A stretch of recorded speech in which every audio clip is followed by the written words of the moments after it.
semanas nos encontramos de nuevo reunidos para juntos compartir nuestros devocionales en el libro del pastor John Piper, Lo que Jesús exige del mundo. En este día estamos en nuestro capítulo 19 y el título del capítulo de hoy es No os enojéis, abrazad la misericordia y el perdón. Empezamos con la misericordia y el enojo. El enojo no solo recibe la influencia de la prudencia de Dios que nos asegura su cuidado actual y futura recompensa, como vimos en el capítulo anterior, sino que también lo rige el recuerdo sincero de que el perdón de nuestros pecados se debe a nuestra misericordia, a una misericordia colosal. Jesús enseña que vivir conscientes de que somos delincuentes perdonados por los asaltos perpetrados contra el honor de Dios, destrozará el poder del enojo impío en nuestras vidas. Nos lo ejemplifica cuando sus discípulos le preguntan cuán seguido deben perdonar a las personas. Los discípulos de Jesús son conscientes de cuán exasperante puede ser que alguien peque contra nosotros no una sola vez, sino una y otra vez. Pocas cosas nos hacen enojar más. Por eso Pedro, el discípulo de Cristo, le preguntó: Señor, ¿cuántas veces perdonaré a mi hermano que peque contra mí? ¿Hasta 7? Jesús le dijo: no te digo hasta 7, sino hasta 70 veces 7. Mateo 18, 21, 22. La pregunta pide a gritos que la hagan. ¿Cómo es eso humanamente posible si alguien nos ha herido por centésima vez? Jesús responde con una parábola acerca del reino de los cielos, que nos muestra cuán estrechamente relacionado está el reino al poder del perdón. Le dice a Pedro y al resto de los que puedan oírlo: por lo cual el reino de los cielos es semejante a un rey que quiso hacer cuentas con sus siervos. Mateo 18, 23. Resulta significativo que llame a esta parábola comparación con el reino de los cielos. Esto significa que el triunfo sobre el enojo por medio del perdón forma parte del gobierno y reino de Dios en la vida de sus habitantes. El perdón no es sencillamente una técnica psicológica para manejar las relaciones humanas. Es la obra de Dios y del fruto del perdón que Jesús obtendría con su propia sangre. Mateo 26, 28. ¿Cómo perdonamos 70 veces 7? La parábola narra la historia de un rey que tenía un siervo quien le debía la pasmosa suma de 10,000 talentos. Mateo 18, 24. La gigantesca cuantía de esta suma nos queda esclarecida por el hecho de que el rey Herodes tenía un ingreso anual de unos 900 talentos y que Galilea y Perea, la tierra más allá del Jordán, pagaron 200 talentos de impuestos en el año 4 a.C. Al parecer esta suma es una exageración intencional, como cuando decimos $700, o dicho siervo era un oficial de alto rango que tenía las relaciones para malversar altas sumas del tesoro real a lo largo de muchos años. En cualquier caso, su deuda resulta casi incalculable.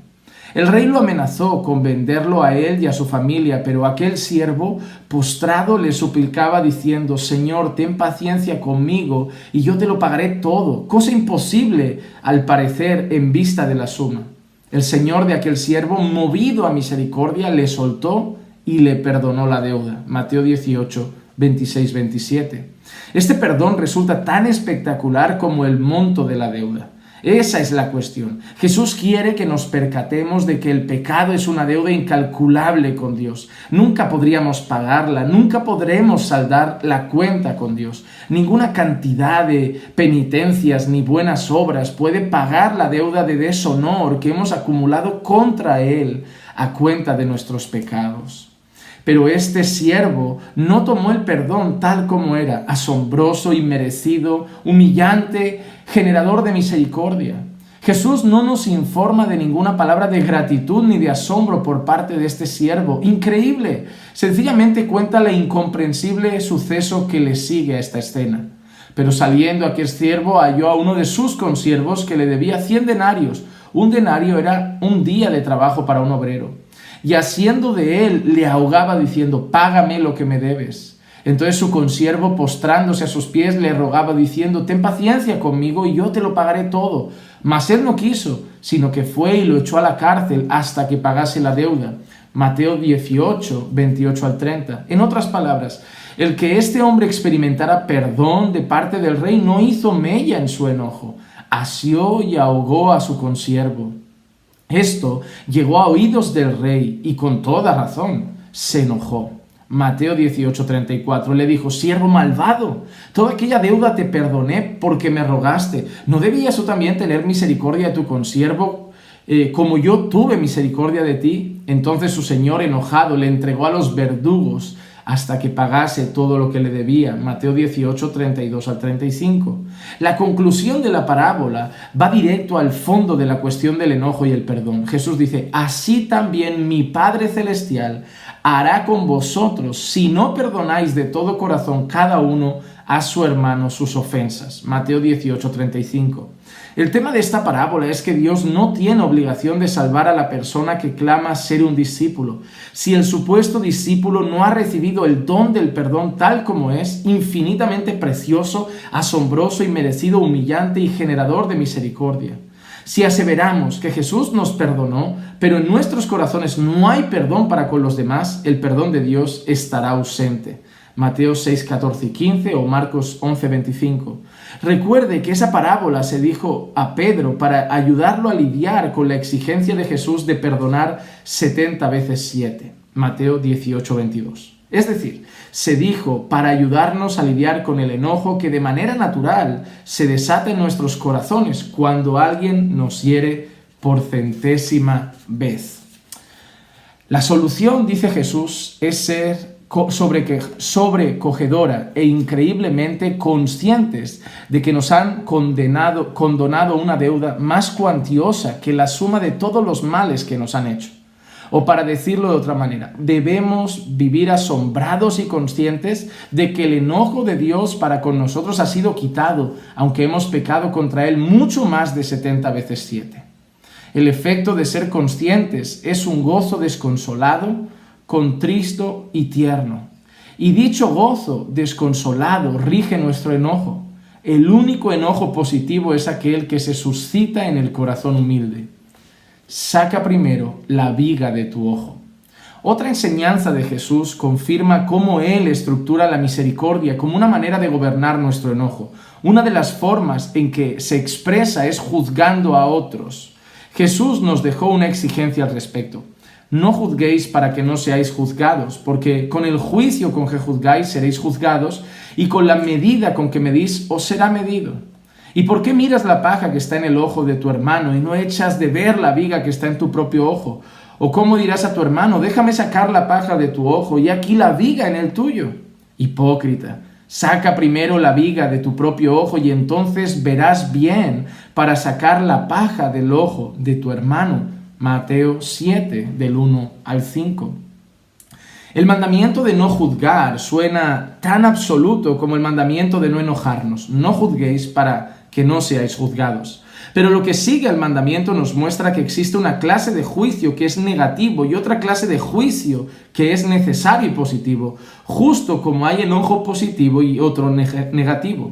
Cuando Jesús dice: saca primero la viga de tu propio ojo y entonces verás bien para sacar la paja del ojo de tu hermano, muestra que es necesario juzgar la paja del ojo de nuestro hermano, lo que convierte ese juicio bueno, curativo y producto de la preocupación en el juicio sentencioso que Jesús prohíbe es la incapacidad de no ver la viga en el ojo propio.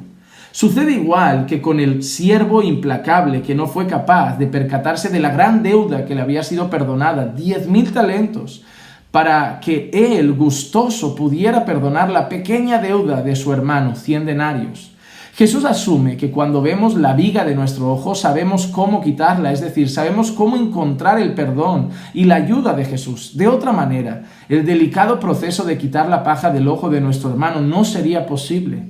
No se puede efectuar una delicada cirugía ocular con una viga colgando del ojo. El objetivo de las palabras de Jesús es mostrarnos cómo puede destruirse el enojo de juicio sentencioso. Lo rompe un corazón deshecho.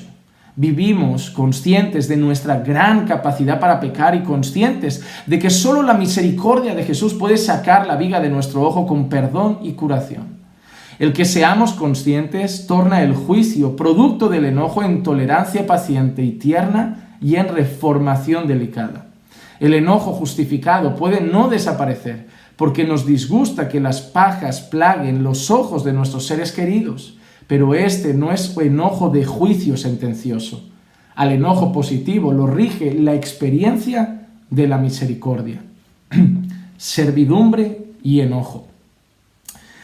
Nos vemos tentados a enojarnos no solo cuando se nos hiere repetidamente, sino cuando otros nos dicen qué hacer, en especial si no queremos hacerlo.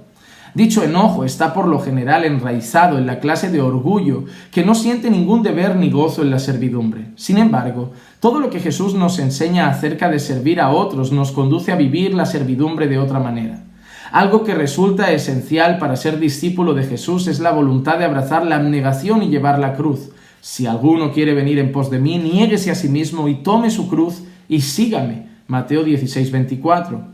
Jesús va a la cruz a morir por otros y nos llama a acompañarlo y, si fuera necesario, a morir por otros.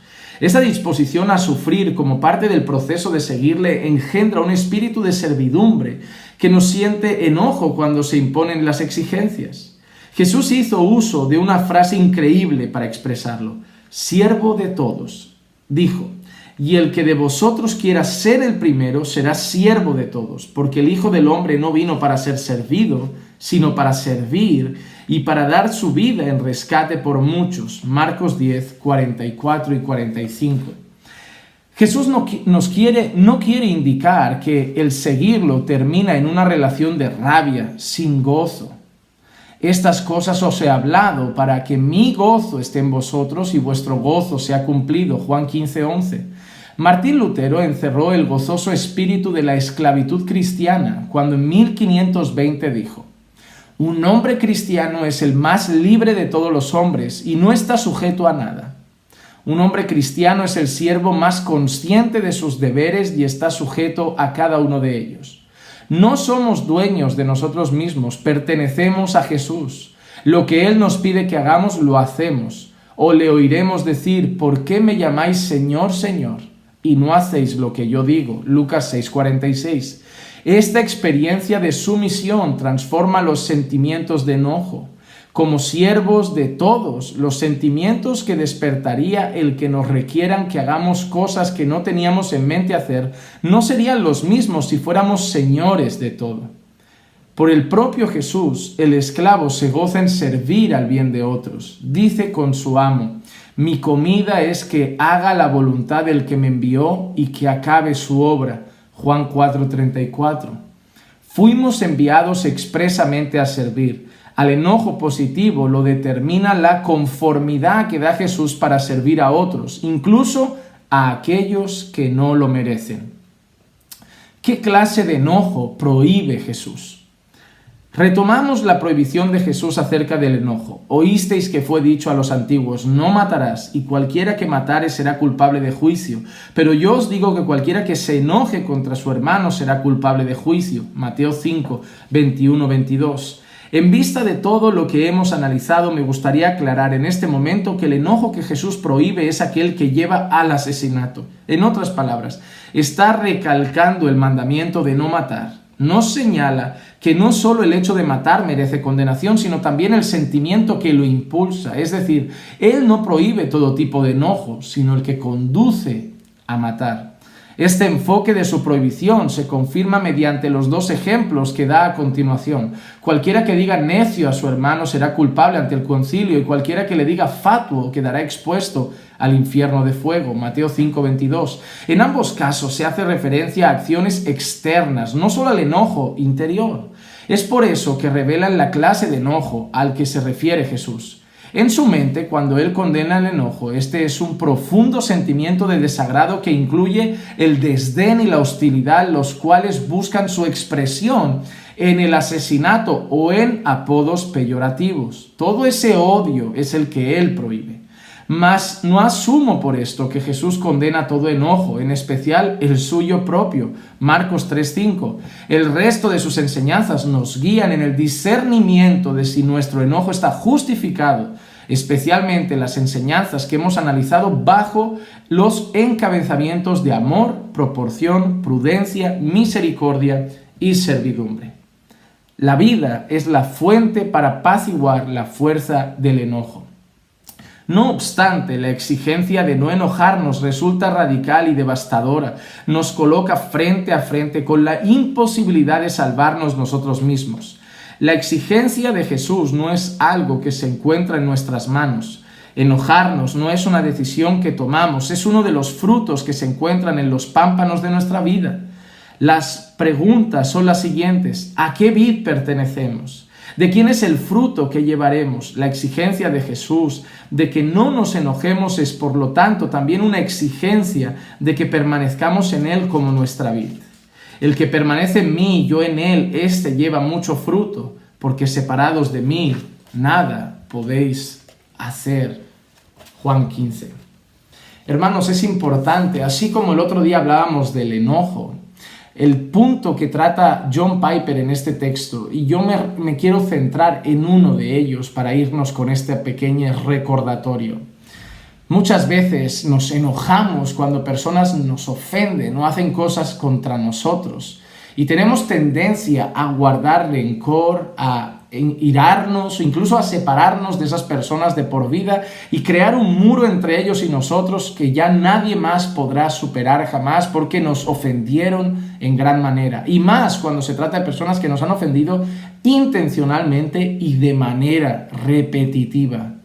Pero ¿qué nos ayuda a perdonar? ¿Qué nos ayuda a ofrecer perdón y misericordia? Como dice John Piper, lo que más nos ayuda a perdonar a otros es saber que hemos sido perdonados. Cuando yo entiendo que yo he pecado vilmente durante años contra el santísimo, perfecto, puro y perfecto creador de todas las cosas. Cuando yo entiendo que he ofendido la santidad de Dios, que me he rebelado por años contra Dios y que incluso le ofendo a veces, hoy en día, y que Él me da perdón, que Él paga la deuda, que Cristo pagó la deuda de mis pecados y me perdonó completamente los pecados pasados, presentes y futuros. Todos mis pecados han sido perdonados y la deuda ha sido cancelada.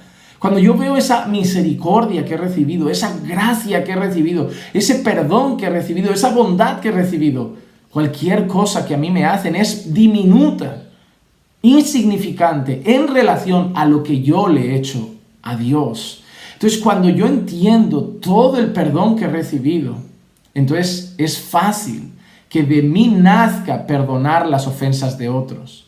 Porque si a ti Dios te ha perdonado, ¿eres tú acaso mejor que Dios para no perdonar a otros? Entonces, ¿será que has entendido el perdón que Dios te ha dado? ¿O será que realmente has experimentado el perdón de Dios? Porque, hermanos, yo dudo que una persona que tiene el amor de Dios, que ha experimentado la gracia y el perdón de Dios, sea una persona rencorosa y una persona que guarda rabia, ira y enojo contra otros por las ofensas y no es capaz de perdonar. El cristiano, el que ha nacido de nuevo, el que es templo del Espíritu Santo, el que ha experimentado el amor de Dios, el que el amor de Dios está en él, el que ha experimentado el perdón, la gracia y la misericordia de Dios, aunque al principio quizá brote un enojo, rápidamente entenderá que lo único que puede hacer es perdonar a otros, así como Él ha sido perdonado. Recuerda todo lo que el Señor te ha perdonado y ahora perdona todo lo que otros te hayan hecho a ti. ¿Cuánto? Hasta 70 veces 7, es decir, todo. Hay que perdonarlo absolutamente todo. A eso nos llama el Señor. Vamos a orar. Padre, te damos gracias por el perdón que nos diste un día. Gracias por haber cancelado nuestra deuda con esa sangre preciosa en aquella cruz del Calvario. Nuestro Señor Jesucristo canceló la deuda que teníamos contigo por nuestros pecados, por nuestra inmundicia, por nuestra rebeldía y por nuestra maldad.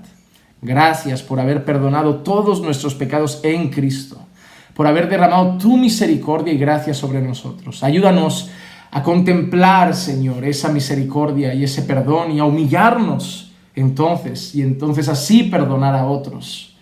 Que perdonemos como hemos sido perdonados. Que perdonemos las ofensas, así como tú perdonas nuestras ofensas. Ayúdanos, Señor, a contemplar lo que hemos recibido de ti para poder dar eso mismo a los demás. Ayúdanos, Señor, porque solo podemos hacerlo en ti. Porque si no estamos en Cristo, el enojo, la ira, el rencor gobernarán nuestros corazones. Pero eso no es propio de aquellos que te aman y te conocen.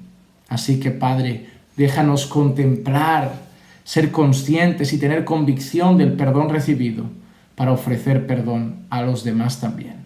Gracias, Padre, por todo. En el nombre de Jesús. Amén, amén y amén. Hermanos, hasta aquí nuestro devocional de hoy. Pronto tendremos el capítulo 20 también, que trata de hacer la voluntad de Dios. Así que les deseamos un bendecido día. Que la gracia y la paz de nuestro Señor Jesucristo sea con todos y cada uno de ustedes. Y ayúdenos a compartir estos devocionales que sé que edificarán la vida y ayudarán en la vida cristiana de muchas personas. Suscríbanse al canal, activen las notificaciones y sigan con nosotros con todos los devocionales que nos quedan por delante. Un fuerte abrazo.